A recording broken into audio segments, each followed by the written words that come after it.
I'm Ross Mathews, and I started my first podcast about 4 years ago. And now Straight Talk with Ross is 250 episodes in. That's a lot. And just recently, I started a brand new podcast, an additional one called Pop Talk with Ross Mathews. It's already huge, and no big deal. There are so many different types of podcasts people can do. I love making a podcast that's just sort of funny and hilarious. That's Straight Talk. And then Pop Talk is all about pop culture. We break down the top 10 stories. People can make any kind of podcast they want. It can just be you and your friends talking, your thoughts on what's happening in the world. It can be a scripted show. Like back in the day, remember old radio? They used to have plays on the air. People are doing that. True crime podcasts are huge. Just about any genre of entertainment you can turn into a podcast. There are no real do's and don'ts in podcasting, and that's part of the fun of it. You know, it's the wild, wild west of broadcasting now. There's no rules, there's no FCC. It's just about making a product that you think is good and finding an audience for it. And there are really no other rules than that. Of course, some podcasts are better than others. You want to make sure you have great mics. I'm lucky enough that I get to do my podcast here at Benztown Studios, so it's the best of the best. Our show sounds amazing, but technology is good enough that you can find a mic that you plug into your computer for not a ton of money. You can record a podcast on a phone if you want to. It's really easy to start. So try it, do what you can, but there's no rules.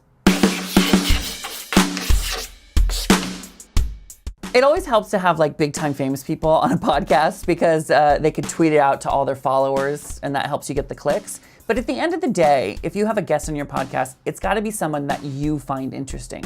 Because if you don't think they're interesting, your audience isn't going to care. Especially if you ask just the same old questions they've been asked a million times. So it doesn't have to be Angelina Jolie. It can be the guy at the meat counter if he's very interesting and you find him fascinating.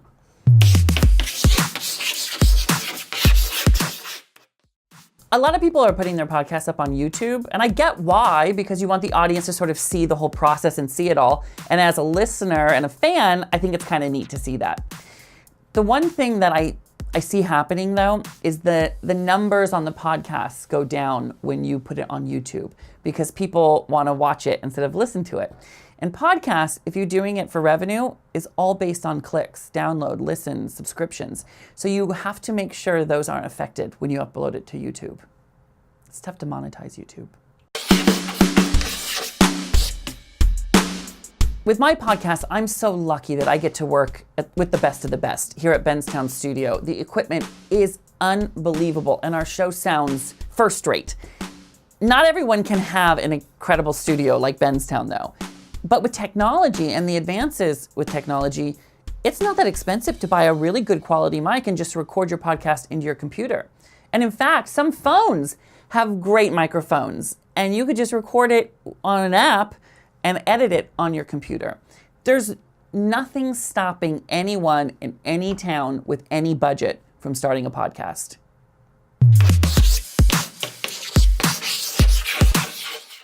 So I've been working in entertainment for over 17 years now. I started on The Tonight Show with Jay Leno, E! And All the Red Carpets and Chelsea Lately, my own show, RuPaul's Drag Race. And what all those shows have in common is they're creating a relationship with the audience, telling a story, and having a point of view. And I think if you can incorporate all of those things into your podcast, you'll have a podcast that you can be proud of. But you need to make sure you have a clear vision of what the podcast is, and you need to make sure that your podcast has a point of view.